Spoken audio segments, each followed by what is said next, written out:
I mean, I don't know Corrie, so maybe. And neither do I, Vic. It's a real This is where the issues lie.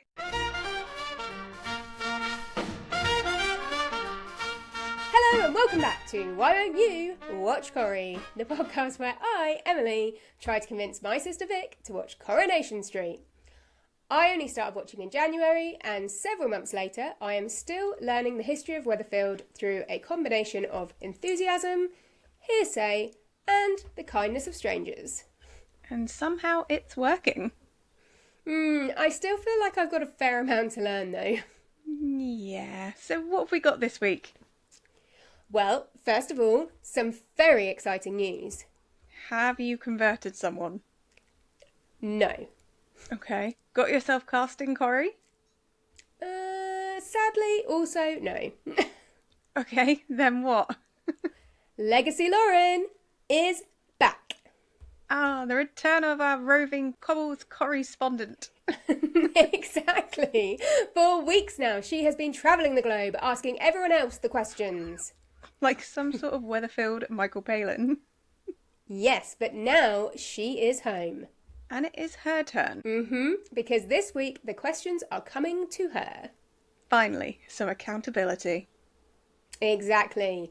We want to know all about her Corrie journey. Calling it a journey like she's been on some spiritual pilgrimage through Weatherfield. Maybe she has.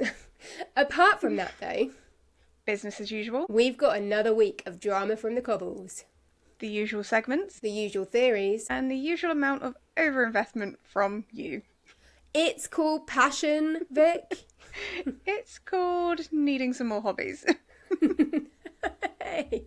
So whether you're fully converted, Corrie curious, or just wondering whether Vic will crack, Not likely.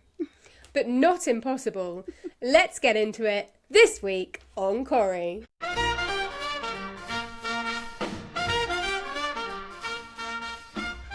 Okay, Vic, are you ready? Yes. Maybe. Try me. Maybe. Okay. So my main takeaway of this week was basically that everybody needs to take accountability for their actions.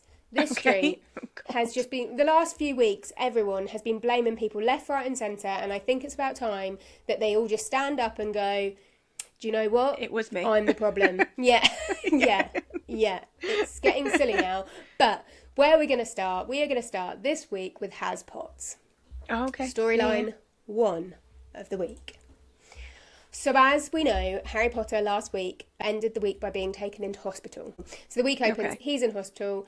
Leanne, Toya and Nick are there and they go in and have a chat with the nurse, and it turns out that it wasn't psychosis. They suspect he has schizophrenia. Oh, okay. Oh, wow. Yes. Yeah. So obviously that's really upsetting news.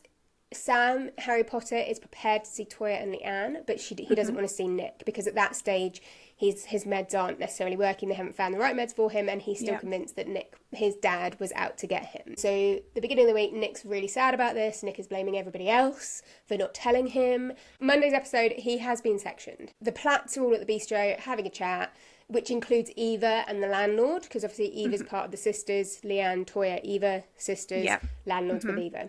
So they're there, and the landlord says something, and Nick just explodes and is like, how did you not tell me that you had noticed it? Really goes in on him and blames him. I know, this was my thing. It was just like the start of the lack of accountability here. Like, or even, not necessarily accountability, just you don't need to blame anyone in this instance. Why are we playing the blame game here? I'd say there's no one to blame in this instance, is there? Honestly, well, I mean, David Platt has a theory, but we'll get to that in a minute. Oh, God. So the Platts have a chat, yeah. Nick gets mad, kicks everyone out, including Toya. Then David Platt and Nick have a few chats through the episode. And actually, David Platt is proving to be the gold star of this storyline for me. He's just being really supportive, really nice, and really kind. Leanne goes and sees Harry Potter, and we can see that they're trialing out some meds, and he's just really withdrawn and not talking to her. And then Nick and the landlord make amends through the week. Then David Platt and Nick are talking again in the bistro about it all. And this is when David Platt comes out with his theory as to how Sam Harry Potter got schizophrenia, and I'd like to hear your opinion of his theory. So Okay. Dr. David Platt has decided that the reason that Sam has schizophrenia is because he had too much in his brain. He was too smart for his own good, and he'd been absorbing too much information from a young age, and his brain could only take so much, and that's why he has schizophrenia. Like, it just shut down. I don't. It's an interesting theory. I think it's wrong. I'm not sure so that's how the brain works. Yeah. So you're saying you can continue to absorb information and not get schizophrenia? I would hope so. There's a lot of very smart people in the world that don't have schizophrenia and who are still absorbing lots of information. Fair. So... Well, the jury, in my opinion, is still out on Dr. David Platt. Okay, cool. Harry Potter is then decides that he will see Nick later in the week, and he's happy to see him. The drugs are working. He shows Nick. Nick's like convinced that he's getting better, but then Harry Potter really proudly is like, "Can I show you my drawings? I've drawn loads of pictures," and he shows them to Nick, and they're all quite terrifying. He's a great artist. I'm not gonna lie, really good at drawing, but all the pictures were terrifying, and it was a lot of like scary evil Roys, or like a picture of Nick with like Nick's out to get me written all over it, and just stuff like that. So Nick realises that there's still quite a way to go. Then there's a scene later on where Nick and Toy are in the pub, and Nick starts yelling at everyone in the pub, and that's kind of where we are. Sam is getting better, but so Sam also says at one point that he's still seeing evil Roy. He doesn't say he's seeing evil Roy, he says he's still seeing Roy. But yeah, we're kind of there. Nick's angry, Sam's in the right place, still got a way to go. Okay. Getting help. Leanne still proving to be a legend. So Leanne is up in my points. But that is storyline 1 of the week. Okay. Good strong start. Let's move on, Vic. We are moving on to the Who Done It storyline 2 of the week. Who Done It? Now, I have some news for you, Victoria. Oh God. Okay. There has been a promo released, and this story is getting wrapped up. On when? Monday. Oh. On Monday. Are we any the closer? 22nd. Or are they just going to, wrap it up? I'm going to fill you in with where we're at. I'm going to tell you what the promo said. And then at the end, in the conversion scale, we're going to see if you want to watch it. And we're also going to see if you watch Road to Coronation Street, because I forgot to ask you that earlier. Okay. We're not going to do that now. So Who Done It? This is where we're at. So Summer is out at prison, sees Tyrone, has a go at him. Again, Fair. Lack Justified. of accountability. The fact of the matter is she did lie to the police. There was a reason she was a suspect. Yes, okay, Tyrone could have got her out sooner, but also, you know what, Summer? You didn't help do yourself any favours either. Very true. Very true. Then we're going on to Sarah and Gary. Now, I don't know whether this should be a separate affair storyline, but I'm keeping it in with the whodunit. Lots of secret chats continue this week. Maria is suspicious. At one point, Maria is standing around the corner peering at them whilst they're hugging. Of course. Outside. After they finish hugging, Gary says that they should both delete their messages from each other. So, which, just to stop suspicion. I mean, yeah. Maria is obviously suspicious of Gary, so goes through his phone and sees that he's deleted all his messages all the way back to April. So it raises her suspicion levels. So as a result, Maria tells Fizz and Izzy. Fizz, we obviously know. Izzy is Gary's ex, the father of Gary's child, works at Underworld. Hasn't really had a main part since we've been watching, but she has appeared in some of the On the Cobbles segments. But Maria decides to tell them both that she thinks Gary's cheating. Then Maria tells Todd that she thinks Gary's cheating with Sarah. So this then means that Todd then speaks to Sarah and says, "Are you cheating with Gary?" To which Sarah Platt bursts into tears and says that she has ruined everything, and says she always ruins everything and she's made the biggest mistake she's ever made, but doesn't actually say what it is. Interesting. Todd is believing that it's an affair, but at no point does she say affair.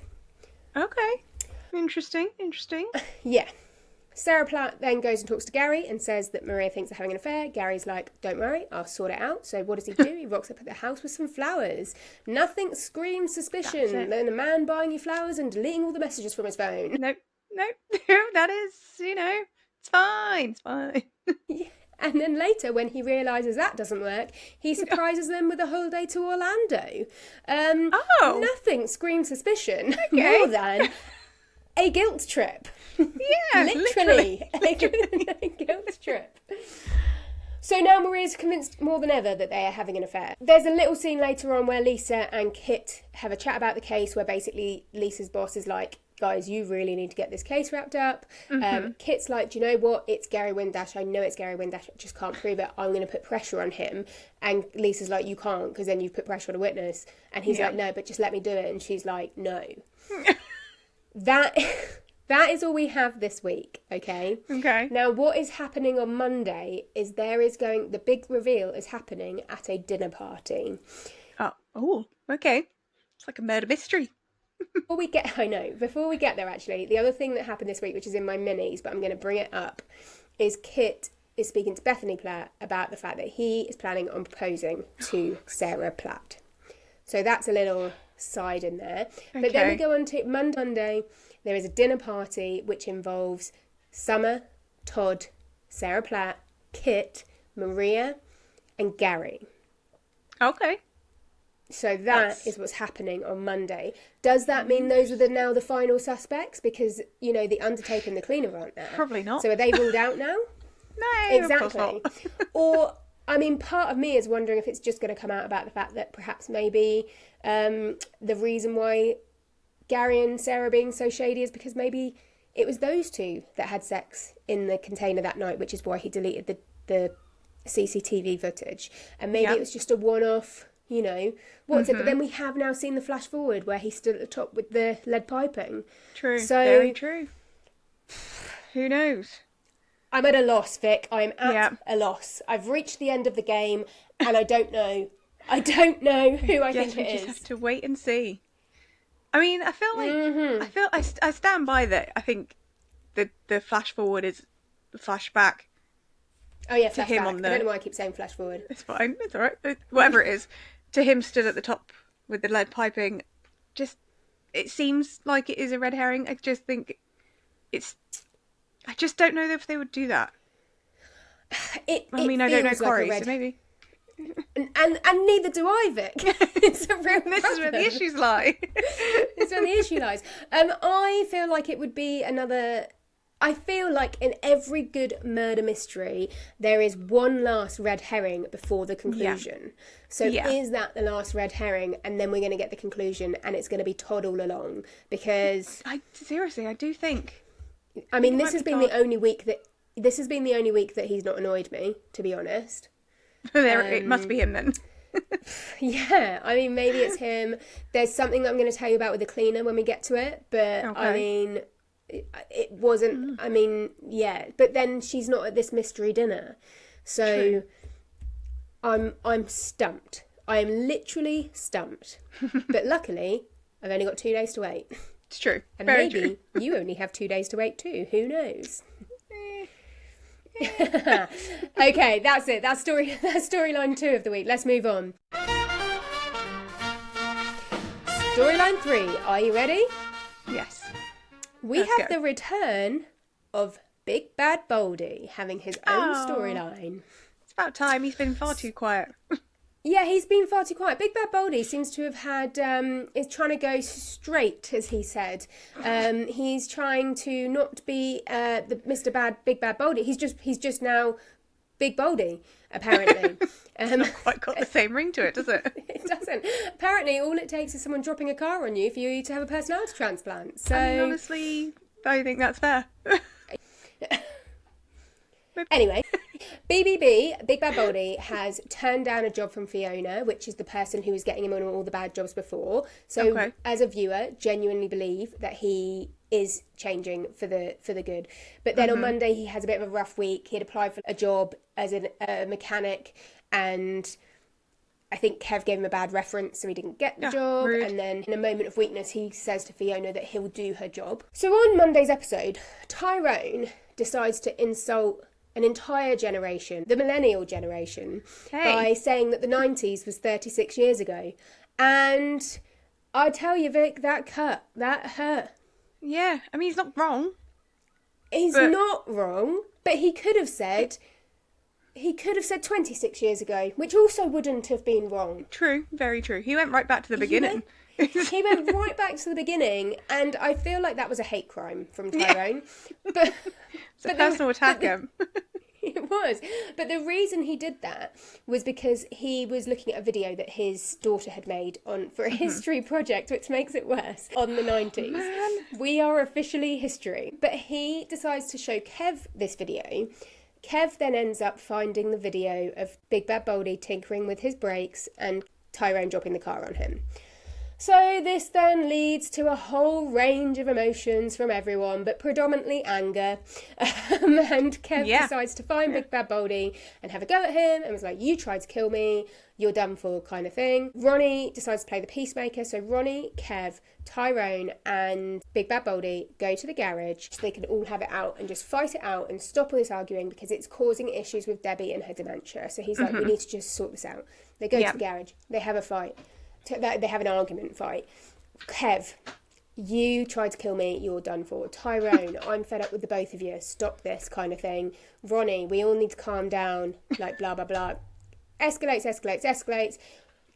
Kev grabs a wrench and approaches, approaches Big Bad Baldy with a wrench, at which point Big Bad Baldy pulls out a gun.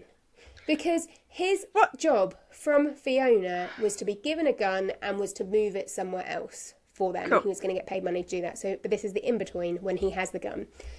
So he points the gun at everyone and they have it out a bit more. And Ronnie's like, let's all calm down. We don't need to do this. And Kev's like, oh, it's not a real gun. Like, shoot me.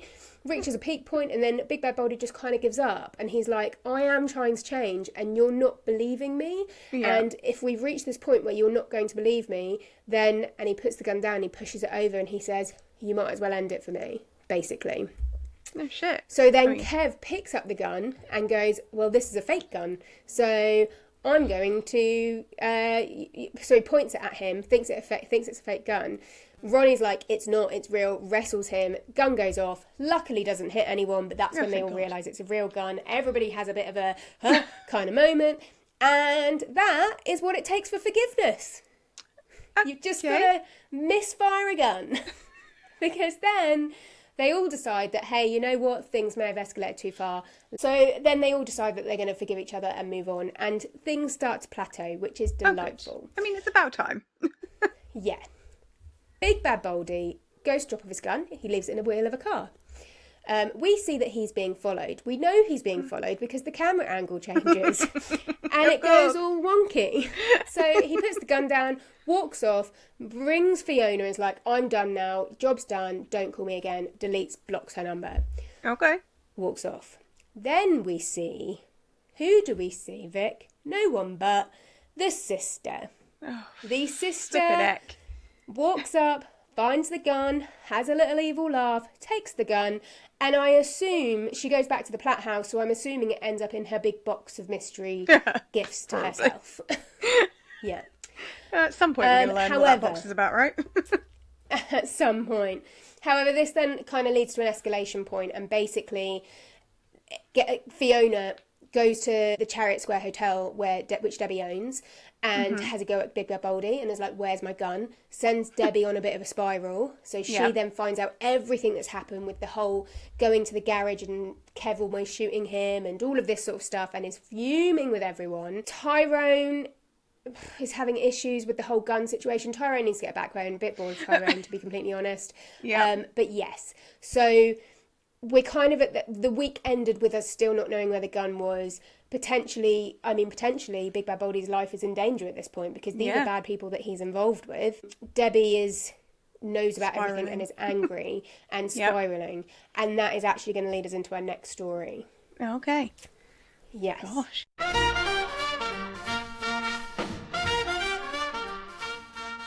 Now we're moving on to storyline, I think we're on 4 of the week, Debster, the Debbie Webster.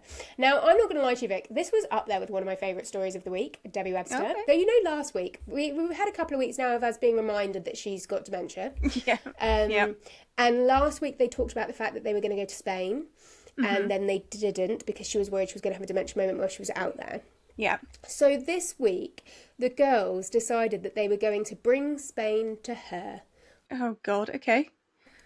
Costadale Chariot Hotel, as Debbie put it. I called it Costadale Weatherfield on social media earlier this Yep. week. And basically, they take the one of the rooms of the hotel and they have blow up palm trees and a paddling pool and put a fake beach scene down. And Ronnie Excellent. takes her there and surprises her. And they've got 2 days hidden away at the Chariot Hotel in fake Spain. Excellent. And it is brilliant, and there's lots of laughs and there's lots of like spa treatments, but the funniest thing is that Ryan stays. So Ryan, I don't know, Ryan Connor is Carla Connor's stepnephew. He's in it bits and bobs.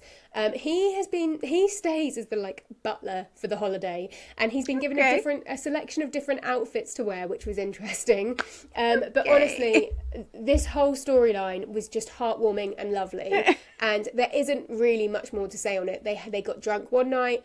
They woke up hungover the next morning. Debbie pretended she was having a dementia moment, but she wasn't, and that was funny. She pretends. Everyone comes over. They're like, "Where's Debbie? Where's Debbie?" And she's like, "Hello, where am I? Where am I? Who are you?" And then she's like, "Ha ha, joke's on you. I'm fine." That's totally something you would do if you ever get dementia. Oh, absolutely, absolutely. I would totally be playing that. Side note, in this scene, there's quite a lot of the cleaner running away and using her phone secretly. Oh. So should that have been in the whodunit storyline? I don't know. Well, who knows? Who knows? And we see a scene of their husbands in the pub being like, we don't know where our wives are. They haven't checked into where they're meant to be, like panicking a little bit. But there was a scene where Brody had found them. So Brody tells them where they are, and then the men show up and basically shut down the party. I know. Rude. But they decide to cut the holiday short. And I was a bit like, well, I mean, they all seemed happy about cutting the holiday, I should say, short. But it was delightful. It was a lovely scene. Sounds very heartwarming. However, it was very heartwarming, but then Debster gets home, Debster finds out about what's been going on with Big Bad Baldy, and then on Friday's episode, she is struggling. Aww. So the stress means her brain is just not working. Initially, we see a scene with her and Tracy Barlow where they have a bit of an argument about flowers. Because Tracy Barlow owns a flower shop. Okay, fine. And Debbie's ordered flowers for an event at the hotel.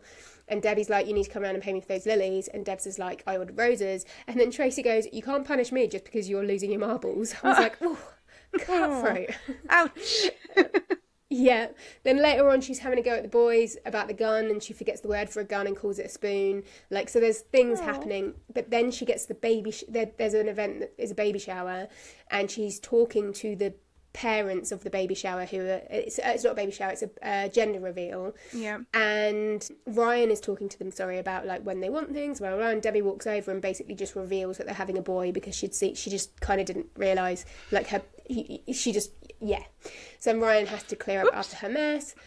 Then at one point, Tracy comes in, the balloon pops for the gender reveal, and it sets Debbie's brain off and she thinks it's a gun. So then she sees Fiona as she thinks Tracy is Fiona and has a go at her, screams, I don't know where your gun is, at her, which obviously then gets everyone looking at her. And then at the end of the episode, and actually this was quite sad, Debbie is going through a list of pictures and Ronnie goes, what are you doing? Why are you looking at all the pictures? And she's going through them, pointing out who everyone is, and she's like, I don't want to forget who they all are. And then she says this line, she says, I'm going to really miss me. I'll miss who I am myself, but I'll still be here, and that terrifies me. And just sit and let that set. I realise that I haven't acted that in any emotional way, but that line when she said it and she was really upset, and it's so powerful, subtle and powerful, I thought. Yeah. So, Debbie's dementia storyline is, I think, coming to the forefront of the soap. Okay, cool. And then we've got a few little storylines left. We have got Brody, Betsy, Dylan. So Brody, Betsy, Dylan, interesting thing that happened. They go to the Rovers to try and get served. There's 3 of them. 2 of them are 18, one of them is not. Brody is not 18. Okay. He's 17. They go, which seems dumb going there considering that Dylan is one of the bartender's sons and Betsy is the policewoman's daughter, but, Yep. It's all good. It's fine. It's all good. So then they decide they're just going to go get beers from the shop and have them in the park. Whilst they're in the park, they get approached by 3 young tearaways, ruffians, who basically start having a go at Betsy and being like, oh yeah, you're Mason's Mrs. or something like that. Mason was a character who was in it last year, and he got stabbed and killed by his brothers. Jeez. So, and he was dating Betsy. Yeah. Okay. So, yeah, Brody decides to basically run away and get them to follow him. So Betsy and Dylan manage to escape, and that's when Brody runs to the Chariot Hotel and finds Debster's little gang of holidayers. But yeah, I don't know whether that storyline is going anywhere. Betsy, and then they're in the pub talking about it a bit later. Betsy gets a little bit upset about Mason, which she hasn't the whole time I've been watching, really. I just know the Mason storyline from TikTok. Brody again tries to get served in the pub. It seemed like a bit of a non-story, but as we know with Corrie, as I'm learning with Corrie, a non-story can become a story. It can, so indeed. I'm leaving that there. Okay. We'll see what happens. Wonderful. Yes. This leads us on, though, to Betsy. Betsy had a storyline this week. So Betsy, who has been studying fashion at college, has managed to get into the London College of Fashion. Oh, nice. She tells Lauren, she tells Dylan, they're both super happy for her. She goes and tells Swala, Lisa and Carla. Carla, super happy, jumps up, gives her a hug. Lisa, not so happy. I mean, she's not mad about it, but you can tell it's kind of caught her off guard. Her baby daughter is leaving home, and she does turn around, like she's kind of like, oh, right, okay, and is really off. But then just as she's leaving, it's like she's caught herself, and she turns around, she goes, Betsy, I'm really delighted for you. So she kind of saves it. Yeah. But leaves, and then Lisa and Carla are having a chat later, and Carla's like, she's gonna come visit. It'll be fine. We can afford it. Like, and then Lisa admits that she's gonna miss her and stuff, which we all know, you know. But then Betsy comes down and is like, look, does this mean we can go and celebrate now? And they go to the pubs and celebrate. So that's that. That's that little storyline. So I don't know if that means that Betsy's leaving the soap or if something else is going to happen. But current state, Betsy has got into the London School of Fashion. Congratulations to her. Right, some little storylines for you. Will. In the beginning of the week, Will's continuing to play all his video games. And he plays the video games, with the headsets and the speaker, because he's talking to someone. And guess who it is he's talking to? Teacher. He's talking to the teacher. That was one scene earlier in the week, so that will escalate next week, I am sure. Yeah. Another little thing is Kirk was in it, just giving you this one. Kirk got a voucher for a massage. He went to the Chariot Square to have it, and Debbie Webster's talking him through all the options, and he went, can I just trade it in for a beer and a packet of the nice nuts? And she said, yes, you can. So, thought you'd appreciate that little Carl tidbit. Kirk tidbit, yeah. And the final one is just actually an honourable shout out to Tracy Barlow for just not giving a shit. Like, literally, she just says whatever she wants. And I've not really had much interaction with Tracy Barlow yet in the street. And honestly, don't hate her. Like, I quite enjoy this. Just say what you think, because who gives a shit? She's quite clearly had a tough life. I mean, we know that. So yeah. And Vic, that is our storylines of the week. Any thoughts, feelings, anything you'd like to add? I'm excited that the whodunit's finally getting solved. I'm looking forward to that. I'm looking forward to hearing about that one. So yeah, I'm glad Sam's getting the help that he needs. Yeah. Yeah, I think actually the Sam, I'm not sure where we're going to get the humour from, because I think the Sam and the Debbie storylines are both coming very much to the forefront. And not together. Not together. They're both some quite deep storylines, so I don't know whether it'll be like a week-on-week way they're going to do it, but they both seem to be coming to the front, and so I am wondering where our humour is going to come from. But there'll be some somewhere. There'll be Kirk. It will be Kirk. It will be Kirk.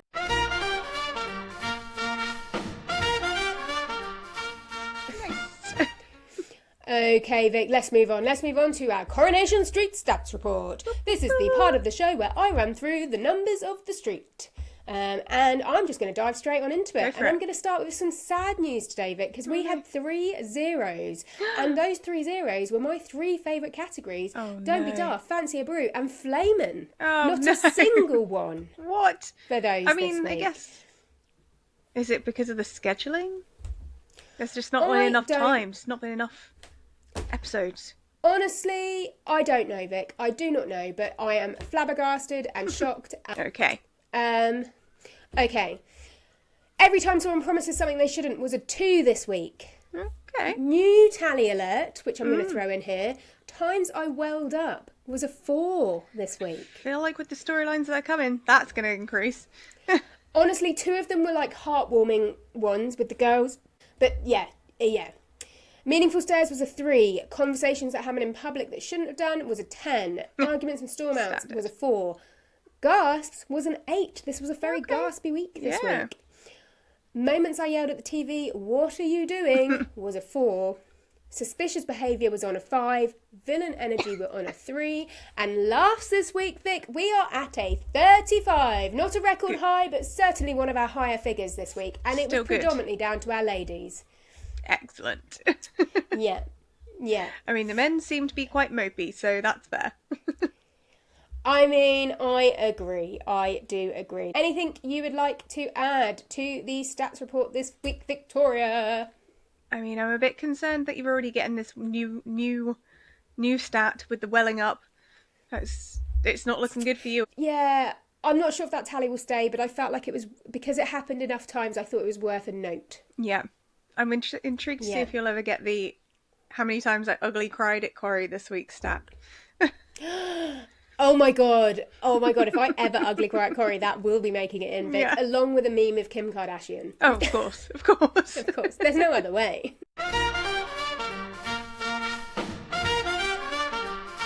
Okay, Vic, we are moving on to the awards, and guess who's just joined us? We have got Legacy Lauren! Yay!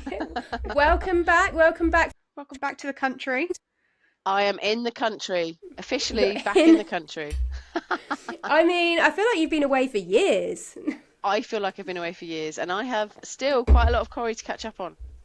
Uh-oh. Oh, okay. So, we're going to do the awards, then we're going to talk to you in depth, Lauren, because I want to know what you've been up to, and I want to talk to you about Corrie. So, but first up, Villain of the Week.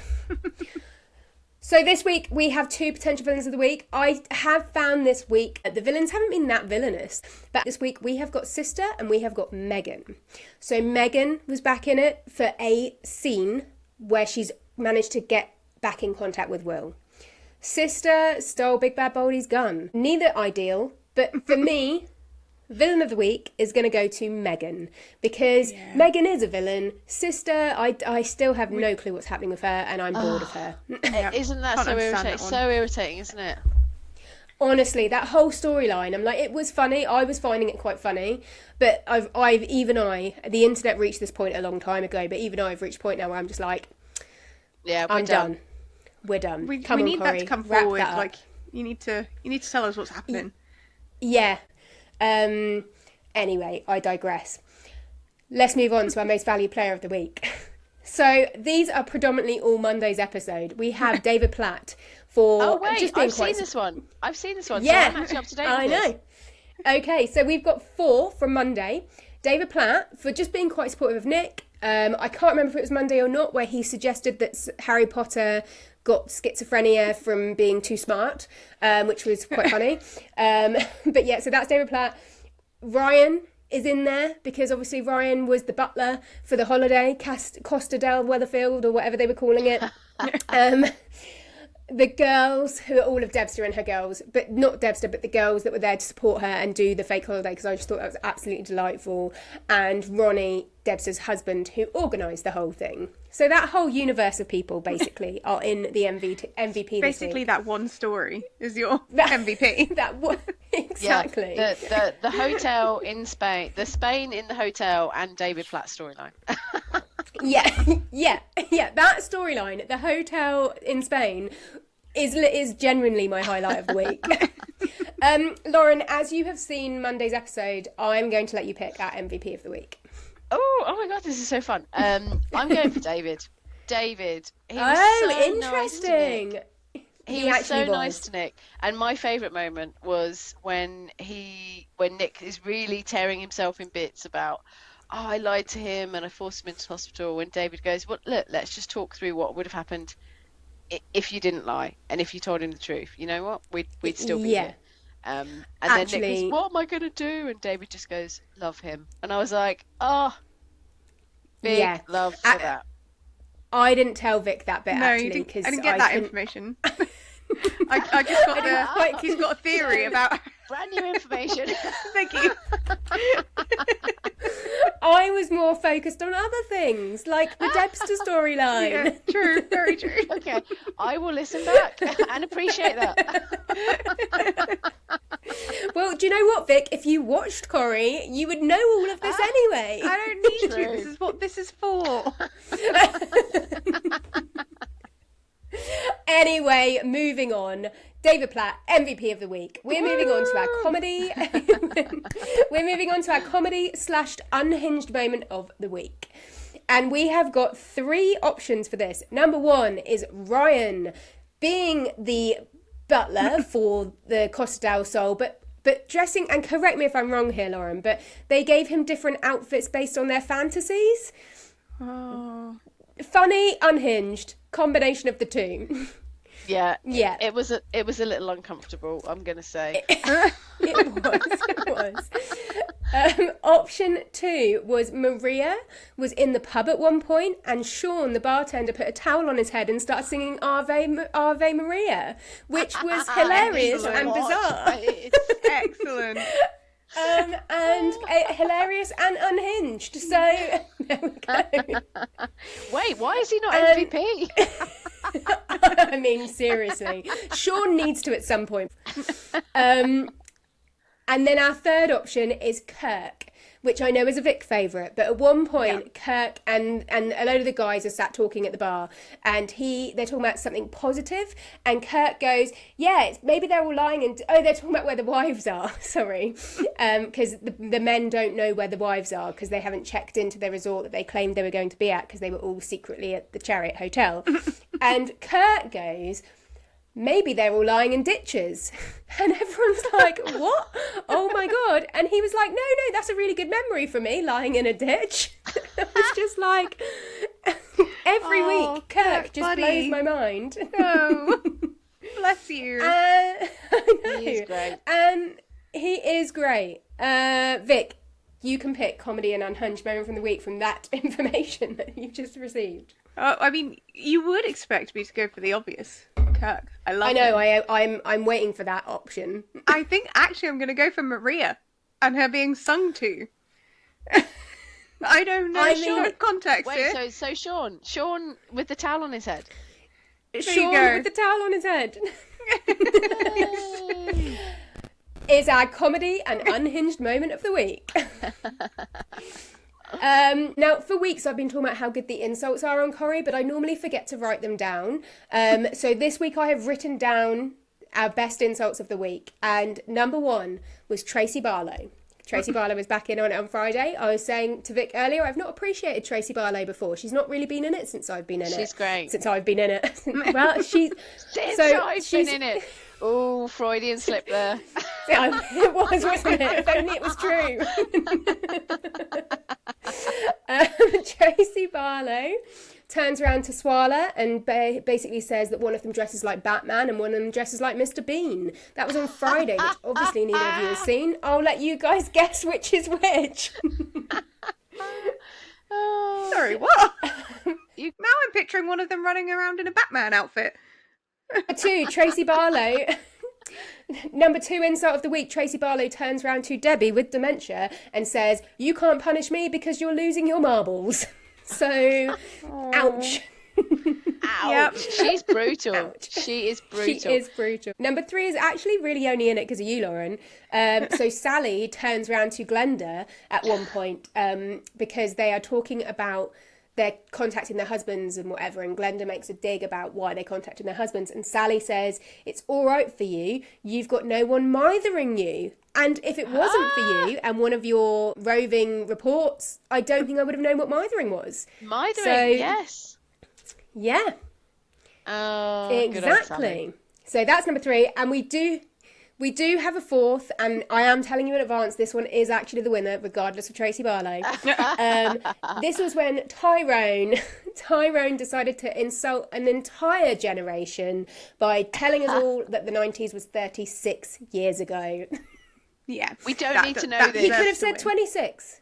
No. We don't need to know. He could have said 26. He could have not said it at all. He could not have said it but at as all. a result, Just keep your mouth shut, Tyrone. Simple.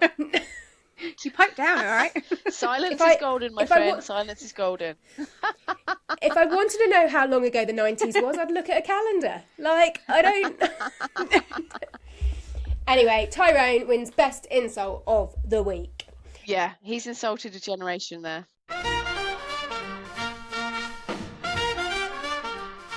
Okay, and we are moving on to our new segment, which is being introduced this week with Legacy Lauren. This is called Fancy a Brew. It is a working title. It may change. And this is the part of the show where when we have guests on, we're going to sit down with them. We're going to have a cup of tea and we're going to have a chat. And today, Lauren, we are talking to you. So first up, I want to speak to you very quickly about your roving reporting. How was that? How was that? How did the foreigners? How did your? How are the foreigners? How are the foreigners? They're fine. They're all fine.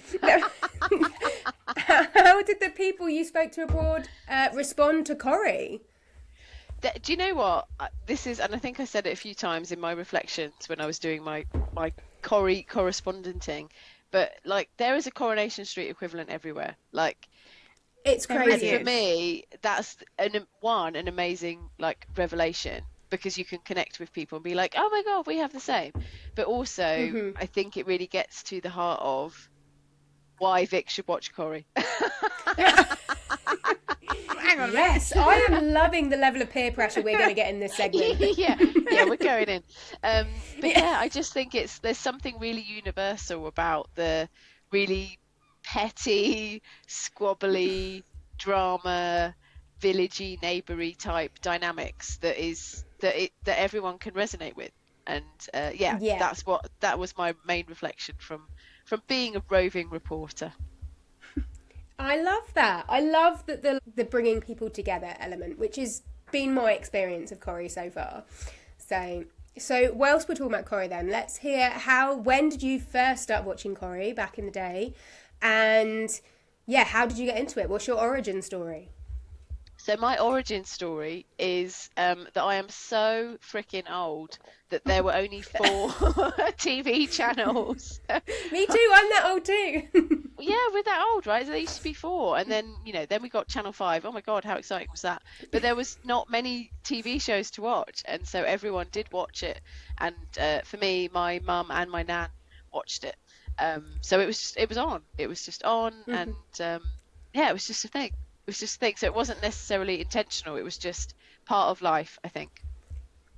Do you have that? Because it was the same for us, actually. It was more our grandparents, and sometimes our mum would watch it. But for me, do you have that sort of heartwarming? Like when I hear the music, it actually reminds me of my nan every time. My grandparents every time. Yes, 100%. And there's some like episodes or storylines or characters that really take me back to a certain time, and I have really fond memories of watching that together, or that a storyline, talking about that storyline with people that that are no longer here. So yeah, it's very nostalgic, very meaningful. The cobbles lives on, and I love that.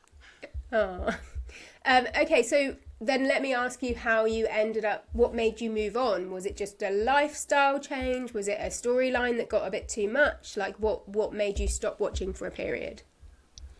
Yeah, it's a good question. Well, as you said that, I thought, I think it's because I started going out, and then that doesn't sound true. So I think it's probably the latter, which is, I think it got a bit dramatic. I think it was a bit too much, and I think if you like miss a few, or you're away for a period of time, I did some traveling in my 20s. If you lose the thread a bit, it's hard to like get back into it, and I think I just kind of fell out of it. Yeah, I don't think it was really intentional. I think it just sort of happened, and then all of a sudden I didn't watch it anymore. So I'm going to do a shameless pitch and say that's why this podcast is really helpful. Yes, well, 100% right, because I did not, and this was not on my 2026 horoscope, by the way. I did not imagine that I would be watching Corrie again and also loving Corrie again. And that's happened for me in 2026 because of your podcast. And I'm really grateful because it's really fab. I really love it. It's reminded me of all the things I loved about it. So yeah, if you are listening, and you are not currently watching Corrie, go and watch it. You will not regret it, especially if you are a legacy viewer. Don't do it. Don't do it. Hold out. Well, I'm glad we've managed to bring you back to Coronation Street, to be honest. Now, the next question is a bit rogue, but have you ever heard of Desert Island Discs on BBC Radio 2? Yes, I have. So Desert Island Discs, for anyone that hasn't heard of it, is essentially they get celebrity on. So you're the celebrity in the scenario, Lauren. And I think they pick 8 songs, a book and a luxury item that they would take away with them to a desert island if they got cast away. So we're going to assume that you are cast away on a desert island and you're allowed to take your favourite character from Corrie or the character from Corrie that you think will be the most useful. I've already thought of someone I want to take. Okay, go. It's Roy. It's obviously Roy. Oh, yes. And Always why? Roy. Why would it be Roy? Well, one, I love him. He is great. And 2, there will be useful things in that tote bag. Let me tell you, there's useful things in that tote bag. You hope. All bases covered, as far as I can see. Okay, great. So Final Roy's answer, coming with Roy. you. Roy, okay. You're allowed to take one storyline with you to watch and repeat, to, I don't know. I can't quite decide whether you're watching it or whether it's occurring in front of you. What's your storyline? I mean, if it's occurring in front of her, it might be a very different answer to if you're watching it. Yeah, that's Wow. true. You decide. Okay, this is what a good question. So there's actually a very famous, well-known Corrie storyline that helps me out on both counts. So if it's happening in front of me, I win, and it's entertaining, so I win. And it is when a character called, I can't even say this without laughing, it's so freaking funny. A character called Reg Holdsworth. Reg Holdsworth, who was the manager, I think he was the store manager of Better Buys, which was like Freshco's, like back in the day, the local supermarket. He was the manager, and he was wooing Maureen, and he decided to do this by introducing her to his waterbed. So when was this? Like the 90s or 80s? Yes, this is Corrie 90s, which is honestly peak Corrie. So he's wooing her with the waterbed, and unbeknownst to him, below in the cabin, Mavis's husband Derek is doing some DIY and drills into the waterbed. It's honestly epic. So basically, funny storyline, and my water source is covered. I'm not sure you want to drink that water. Well, look, if I'm on a desert island, well, no, if me and Roy are on the desert island, we'll take it. I love that. I don't actually think there's been anything that funny since I've been watching. So Corrie, come on, bring that level back. Please. Bring the waterbed back. Honestly, peak humour. Wow. Okay, so next one is you've got to take a villain with you. Who's your favourite Corrie villain? Oh God, this is a hard one. I'm torn between 2. So obviously, the era that I was watching, Richard, serial killer, married to Gail Platt, was like the villain. So it seems wrong to not mention him. But there's another villain, sort of a lovable villain, which was Terry Duckworth, so Vera and Jack's son, who was actually a bit villainous. Like he wasn't always that nice, and he was certainly not always very nice to his mum. But you sort of always appreciated that, like, she always stuck up for him and always thought the best of him. So there was something kind of nice in the relationship, even though you sort of hated him.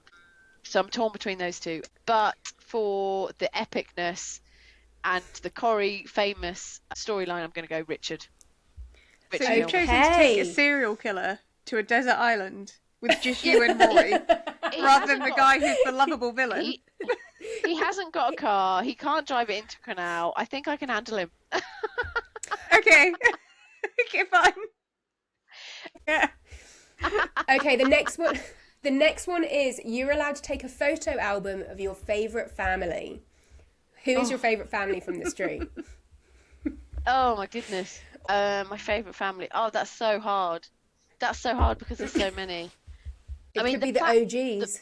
the Platts are epic and still live on. So Yeah. they have to get a mention. The Battersbys really tore up the street when they arrived, and of course Leanne and Toy are still there, so they're pretty fun. Do you know what? I'm just going to mention, just for our legacy viewers, I'm going to mention a random family that people may have forgotten. Judy and Gary Mallet, the Mallet family, and they Okay. had twins, and she died of an embolism. It was really sad. Like, she was hanging out the washing, you could hear the babies crying, and then literally she collapsed with the washing line, and you could still hear the babies crying. It was so sad. Oh my And God. yeah, you need to YouTube that one as well. Yeah, Judy Mallet's death was really sad, and they were lovely. They were a lovely, lovely couple. So I don't know. I almost feel like the Mallets might have a little place there, but also the Duckworths. Okay. No, I can't pick. It's impossible. I can't pick. She's bringing a photo album of the street at this point. Yeah, the street, the whole street. Okay, fine. All right, then maybe you can pick for the next one. So you're allowed to take with you your favourite location. Rovers is iconic, and some really epic landlords and landladies in there. But I am going to say the cabin because, especially when I watched it, Rita, Norris, and Emily in the cabin is absolutely comedy gold, and for that reason, my favourite location is the cabin. Perfect. So I don't know what the cabin is, but it's I'm like picturing a corner shop. It's like the corner shop. Okay, because I was going to say, picturing? I was picturing like a wood cabin, like a log cabin, and I was like, great for having somewhere to sleep, but impractical for the fact that if you did the Rovers, you had food and drink, and probably somewhere to sleep. It's okay because you've got reading material and pick a mix. So when your energy levels are low, have some sugar. Okay, cool. And we've got one more, and you're allowed to take with you. You're actually getting a whole load of people coming with you. Yay! Who's your favourite friendship on the street? Because I feel like we've got big friendships, we've got big feuds, but who's your favourite friendship? Oh my goodness, this is hard as well. Do you know, I'm going to keep it current. To appeal to our current listeners as well as our legacy listeners. Roy and Carla is really sweet, isn't it? Like, that is really sweet and has stood the test of time. Back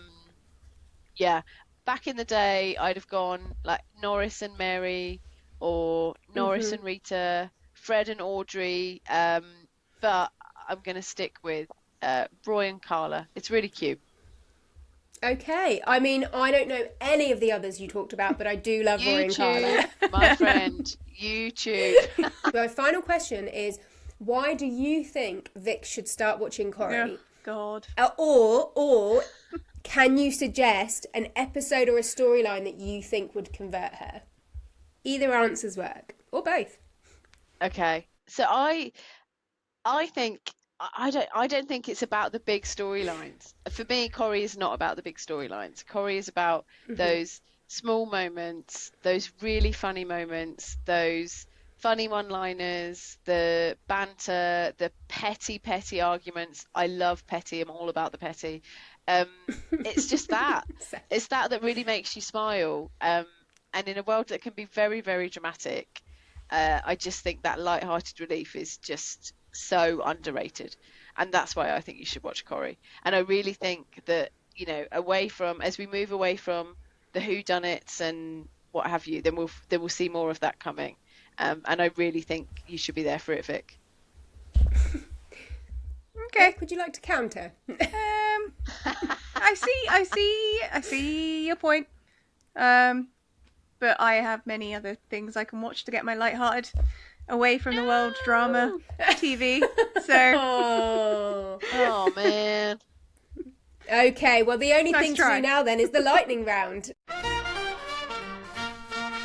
Okay, hit me. Okay, we're going to do the lightning round. First thing that comes into your mind. Are you ready?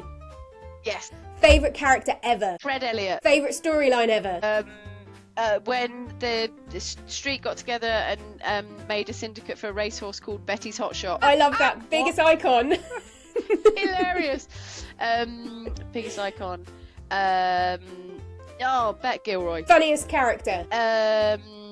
Norris. Biggest villain. Jez Quigley was actually pretty bad. Jez. Who?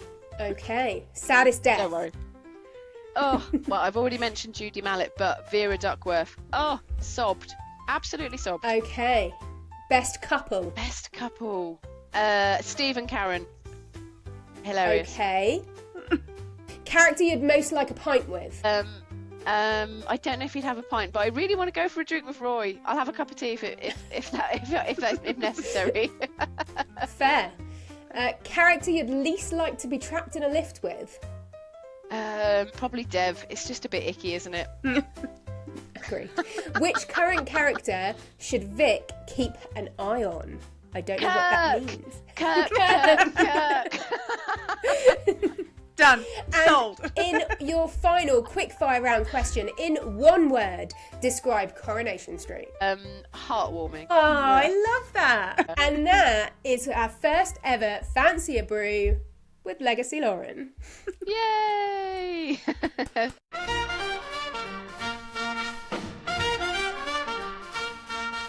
Okay, we are moving on to Last Orders. Last Orders is the part of the show where we take a character from the week and we decide if we would like to go for a drink with them. However, this week we're doing things a little bit differently.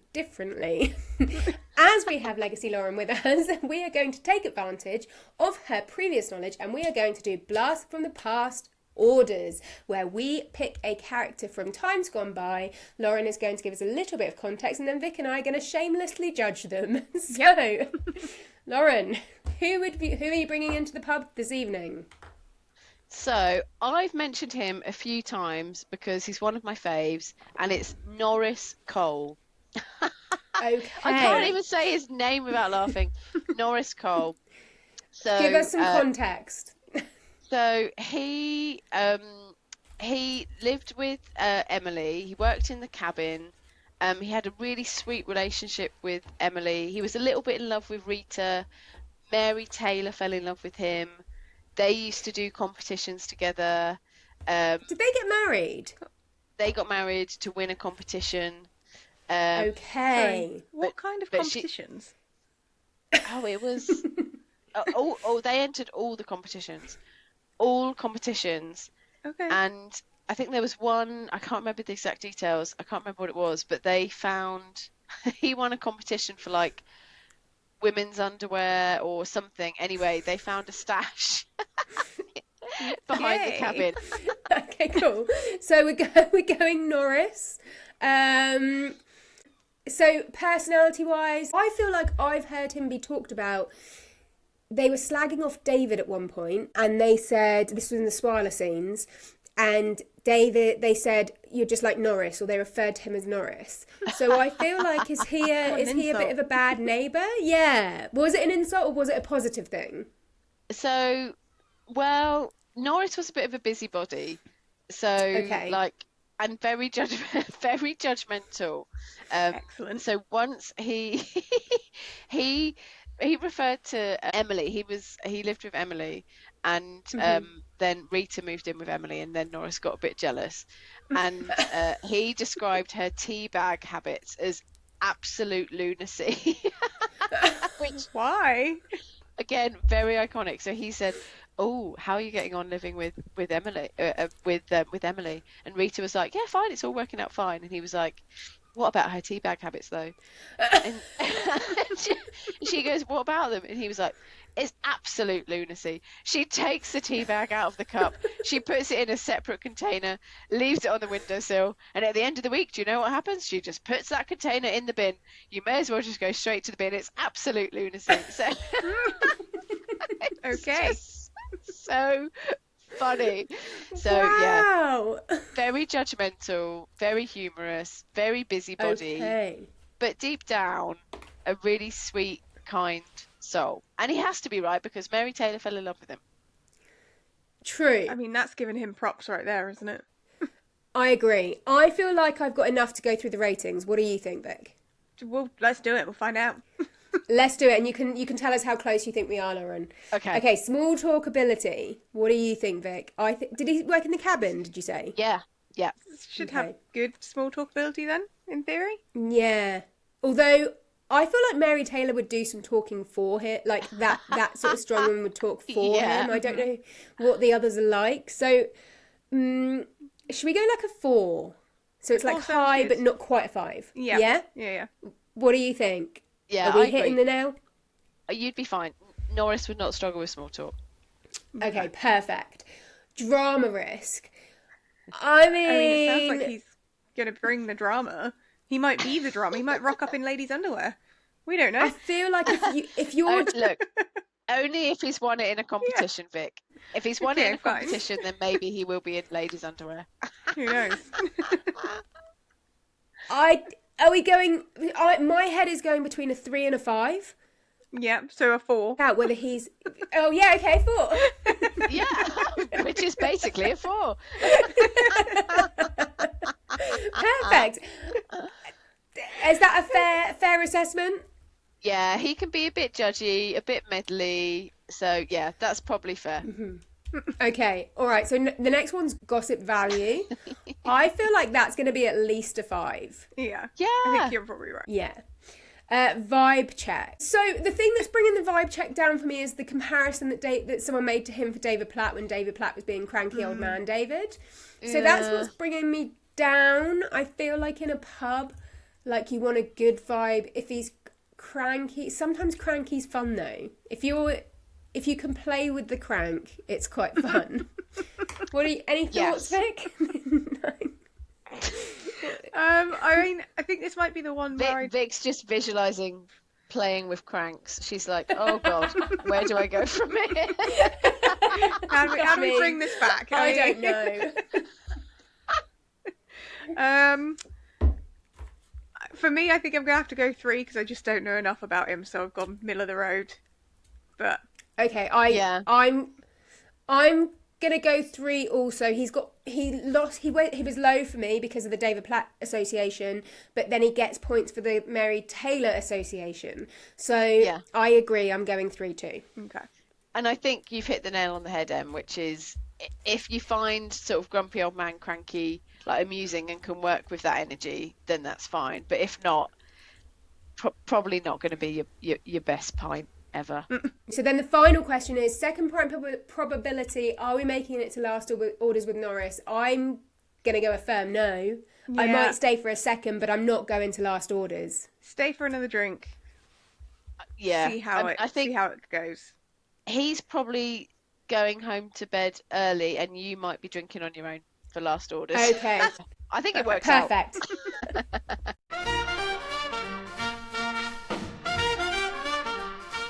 Okay, we are moving on to Behind the Cobbles. Now, obviously, last week we talked about the origin story part 1, and I told you I'll be bringing you back the origin story part 2. So last week we talked about Tony Warren, who was the guy who created Coronation Street, and I said to you that there was some issues. It was a real struggle to get the show commissioned, and that is what we're going to talk about today. Was that process? Okay. And the reason it was so difficult to get the show commissioned back in 1960 was for a few reasons, but let's go back to 1950 to start with. So in the UK, it's at the beginning of the 1950s, not many people owned a TV set. There was a big boom in 1953 with the Queen's coronation, and by 1955, 50% of UK households had a TV. By the end of the 1950s, 80% of the UK had a TV. And there was only 2 channels, and what was on TV was very much dictated by the wealthy execs who worked in the TV world. So as a result, what was shown on TV was very posh English people. They wanted to show certain stories. They weren't necessarily looking at showing real people, and they certainly weren't looking at showing people from the north of England with accents. But what there was in the 1950s and 60s was this movement, which was called a kitchen sink drama. So a kitchen sink drama was basically focusing on the domestic lives of working class. Now, bearing in mind, it was working class without an accent, but it was exploring everyday struggles and complex social issues. And the reason why these shows were coming up in popularity was because it was following World War II, where many Britons were living in they were struggling. They didn't get the economic boom that was promised to them. And stuff like that. So Tony Warren actually pitched this show as a kitchen sink drama, was what it was pitched as, and the execs just didn't think it would work. So, fun fact, the term kitchen sink drama came from an expressionist painting by an artist called John Bratby. Just in case you want that little tidbit of information. So the execs didn't actually think that they didn't think that show would work with Northern accents. They were very particular about the way that the stories would be shown on TV. And as a result, because they didn't think it would work with the Northern accents, they didn't think they'd get the advertisers to go with it, they didn't think they'd get the money, and they thought it would be alienating the middle-class viewers in London. Basically, because 1950s television was very conservative, formal, middle class, schedules were dominated by live stage plays, news broadcasts, variety shows and early quiz shows. This just wasn't the kind of show that was on TV. Harry Elton at Granada managed to convince them to do a trial run, do a pilot, and then watch it. So they did this. They made 2 pilot episodes, which the execs watched and still turned down. They were like, "This is not the show. This is not the show for us. It's not going to happen." But then this guy decided that he would put some TV screens all around Granada Studios and play the episode out. And what they saw was that all the regular people who were watching it actually sat down and enjoyed it and gave it really good feedback, which proved to the execs that yes, it might not work for them, but for ordinary people, seeing themselves on a TV screen and their stories actually had a big pull, which is why that bit I told you at the beginning with the amount of people that had TVs by the end of the 50s was important to know, because obviously without that sort of more people TVs being more accessible, Corrie just would never have made it on TV if it was still the upper class that were basically on there. Then it got commissioned, as we know. It got its 13 episodes, as we know. The 13 episodes did very well, as we know, because it's still here today, which is when it transitioned from this kitchen soap drama that was obviously the big push for it to become into what we now know as a soap opera. Fun fact, soap operas, I found out whilst doing research for this, originated from the United States in the 1930s, because they would have serialized radio dramas, and because they were all on in the daytime, the adverts were targeted to the homemaker, so there would normally be soap products advertised around it, hence why they're called soap operas.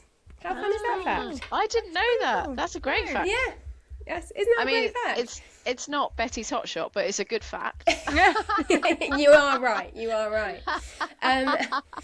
And yeah, so basically because by 1961 the execs realised how good this show was and how many people watched it, it got recommissioned as a continuing series, hence becoming a soap opera, and that is how we have Coronation Street. Now the question is, Vic, did you watch Road to Coronation Street, which I recommended to you last week? No, I did not. I forgot all about it. I'm so sorry. If you had, you would have known all of those facts. I'm not going to lie. Yeah. I mean, it's a good job I didn't then. Yeah. Because otherwise, what would you be telling me right now? So that is true. This would have been a very quick segment. Yeah. Successfully avoided duplication. There we go. Yeah.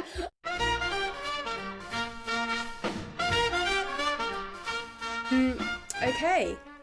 We are going to move on to the final part of the show. And this is the part of the show, Vic, where we get to find out how you are feeling about Coronation Street this week. We have had some stories, we've had awards, we've had stats, we've had an interview with a Legacy fan, Legacy Lauren, who has also given you some inspiration and advice. No, that's not what she's given you. She's given you words of encouragement as to why you watch Corrie. We've had her behind the cobbles. Lauren, any last minute pictures before we get Vic's feedback today? Nope, just, channeling some peer pressure. Yeah, there we go. I'm manifesting. Manifesting Okay. an increase on the Corrie Conversion scale. Last time we didn't have movement last week. We're currently on a 4. We are on a 4. Come on then, Vic. So guys, hit us. This week, I have enjoyed the stories. I'm glad that the Who's Done It is coming to some form of conclusion. And I'm quite excited that I have no idea who I think it could be. And you don't have any idea who you think it could be. So, no clue. Super fun. I'm glad they've managed to keep that a secret, because I think, obviously, we know it's filmed ages ago. I'm surprised it's not been slipped, but I'm glad they've kept it a secret. I do question their medical knowledge. Oh no, let's clarify. I do question David Platt's medical knowledge about schizophrenia and how that comes about. Yeah. I've never pictured him as such a ditzy character, but now I do. And I'm not sure that's justified, but that's what's happened. I'm intrigued to see what they do with the dementia storyline. I do fear, you're going to have to get the tissues out for yourself, not me. I'm not that invested. For you. Yeah. And Lauren, you're probably going to have to get some tissues out.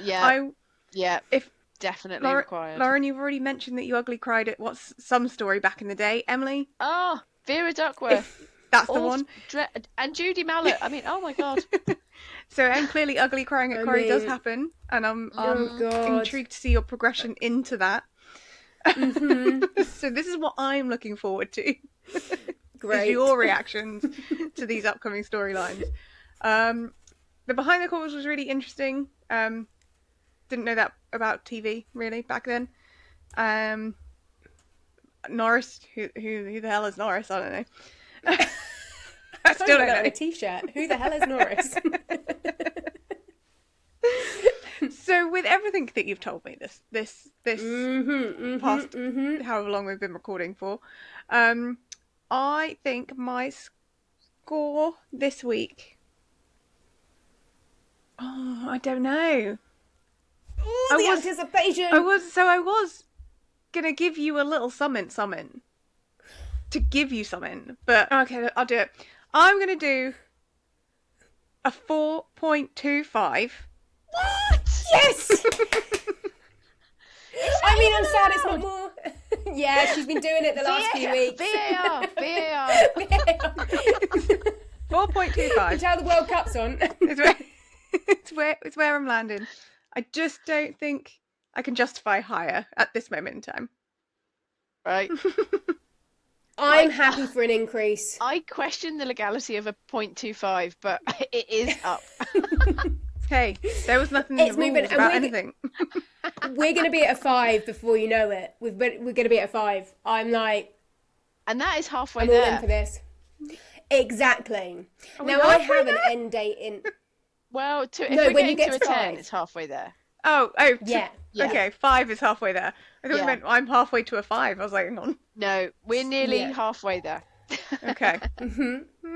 Now, I do have an end date in mind. Okay. I want to get you to a 10 by September, because in September we're going to be taking a couple of weeks off. Yeah. Because I have work stuff and you're getting married. So, you know, I want you to be watching Corrie. September. It's September. Yes. Oh my God. Yes, it is. Yes, it is. The plan is to get Vic watching it by September, and then we're going to come back in September, and then we're going to come back in October, bigger, better, wiser, and bringing on the Corrie Conversion Project, which is getting as many people as possible to watch Coronation Street, as well as the side project of getting me a role on Coronation Street. I'll be there for that bit.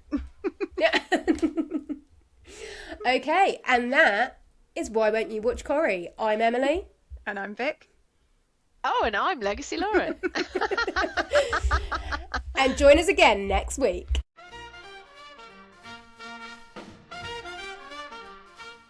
And if you like what you listen to today, why not come and join us on our social medias? We are on at Why Won't You Watch on TikTok, Insta, Threads, X. I feel like that's everything. I feel like that's all the socials that exist. I don't think there's any more. Or you can drop us an email on whywon'tyouvwatch@gmail.com and let me know any information that you think I'm missing. I feel like I had a question this week for I have a question for Icewoman 1887, which is, in fact, Lauren, you might know this. When did Fizz go to prison? That was my question that came out of the woodworks this week. And that's all. Thanks for listening.